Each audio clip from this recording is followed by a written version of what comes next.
Welcome to everybody. Class 12th narration. तो narration में imperative sentence चल रहे थे। इम्परेटिव सेंटेंस में रूल हुए काफ़ी और उसके अलावा लेट से रिलेटेड रूल्स भी हुए। तो लेट से रिलेटेड रूल्स में जो है कितने रूल देखे गए हैं तो देखते हैं। इधर रूल नंबर 1 और रूल नंबर 2 हो चुके थे।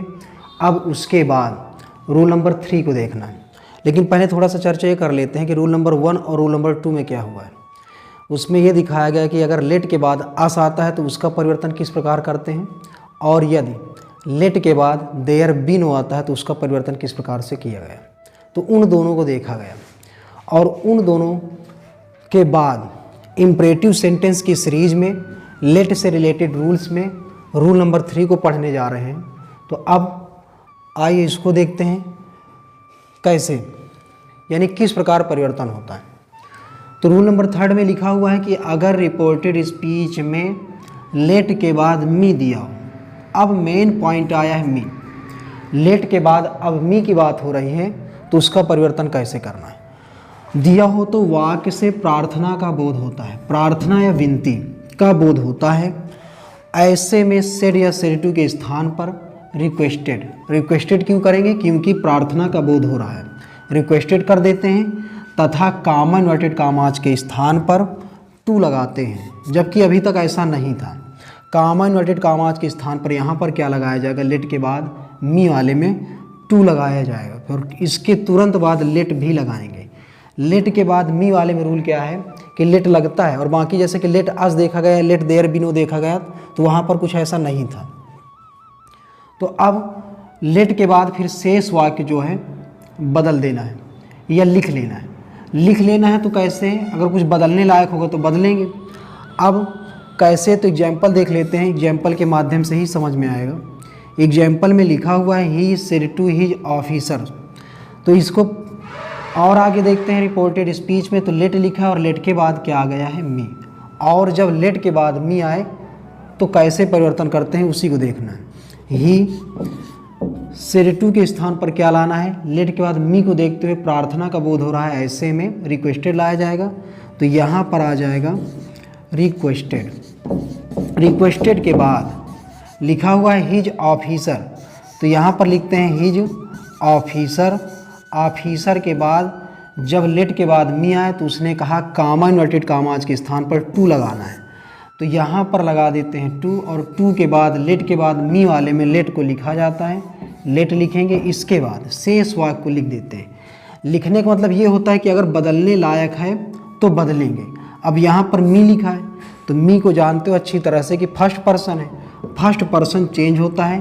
तो फर्स्ट पर्सन किसके हिसाब से चेंज होता है, रिपोर्टिंग वर्ब के सब्जेक्ट के हिसाब से। तो रिपोर्टिंग वर्ब का सब्जेक्ट यहाँ पर क्या आया हुआ है, ही आया हुआ है। मी यहाँ पे ऑब्जेक्ट है और ही यहाँ पर सब्जेक्ट है, तो ऑब्जेक्ट के बदले में ऑब्जेक्ट आना चाहिए, तो ही का ऑब्जेक्ट होता है हिम।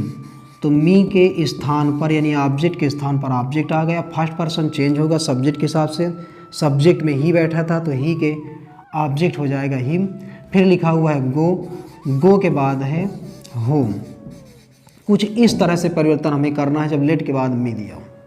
तो जब लेट के बाद मी दिया हो, इससे सारे रूल्स जो है स्टूडेंट स्वयं करेंगे। यहाँ पर एक दिखाया गया है, बाकी समझ में आ गया होगा। इसके बाद एक्सरसाइज करना बहुत ज़रूरी है। अब लेट के बाद मी के बाद आगे बढ़ते हैं। तो लेट के बाद जब मी आता है तो परिवर्तन किस प्रकार करते हैं उसको देखा गया।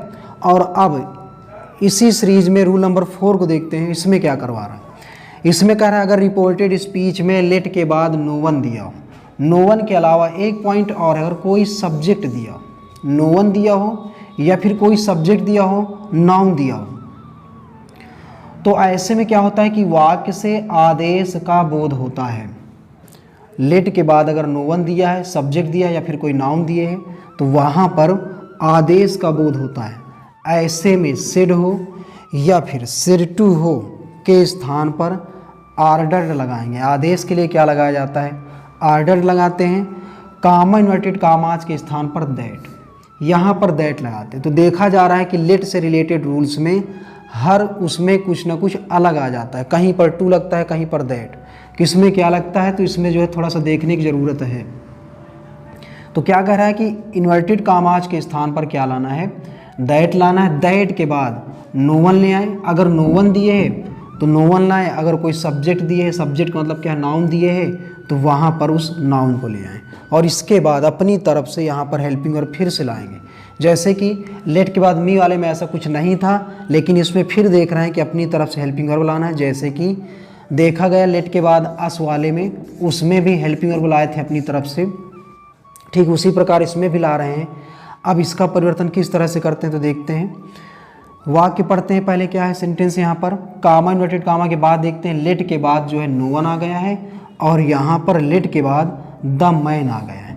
ये जो है नो वन है, ये सब्जेक्ट है या फिर कोई नाउन है। ऐसे देखो परिवर्तन किस प्रकार होना है कि अगर ऐसा दे के आता है तो वहाँ से आदेश का बोध होता है। आदेश के लिए सेड या सेड टू के स्थान पर लगाते हैं ऑर्डर्ड, तो इसको परिवर्तित करते हैं, लिखा है द ऑफिसर।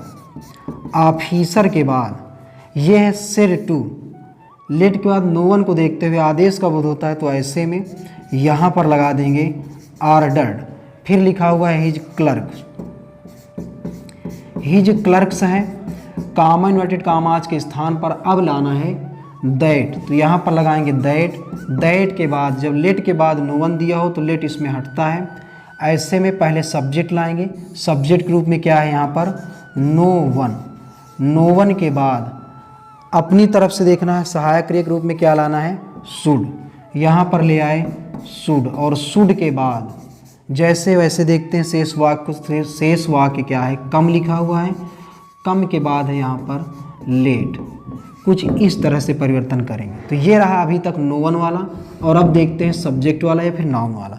तो इसको परिवर्तित किस प्रकार करते हैं, तो उसने बताया कि अगर लेट के बाद नो वन दिया है तो ऐसे, और सब्जेक्ट दिया है तो फिर सेम, यानी तो द किंग सेड दिया है, लेट के बाद इस बार नाउन है, ऐसे में क्या करना है सेड के स्थान पर हो जाएगा ऑर्डर, ऑर्डर के बाद कामा इन्वर्टेड कामाज के स्थान पर क्या लाना होगा दैट, तो दैट ले आते हैं। दैट के बाद लेट इसका हटेगा तो पहले क्या आ जाना है सब्जेक्ट, सब्जेक्ट आया और सब्जेक्ट के बाद अपनी तरफ से सहायक क्रिया लानी है, यानी ये लर्न करना पड़ेगा अपनी तरफ से, का मतलब है कि शुड आता है, तो यहाँ पर आ गया शुड और शुड के बाद फिर देखना है शेष वाक्य, तो शेष वाक्य क्या है बी, बी के बाद लिखना है सेट, इसके बाद फ्री। तो कुछ इस तरह से लेट से रिलेटेड रूल्स देखे गए, और लेट से रिलेटेड रूल्स में जो है अब तक 4 रूल देखे गए, जिनमें से सभी को एक एक एग्जाम्पल सही देखा गया है। अब इसके बाद इम्परेटिव सेंटेंस भी समाप्त होता है और अब नंबर आएगा एक्सक्लेमेटरी सेंटेंस का, तो ठीक इसी प्रकार उसके भी एक एक रूल और उसके साथ एग्जाम्पल्स को देखते रहेंगे, तो वो भी अच्छे से क्लियर होता रहेगा।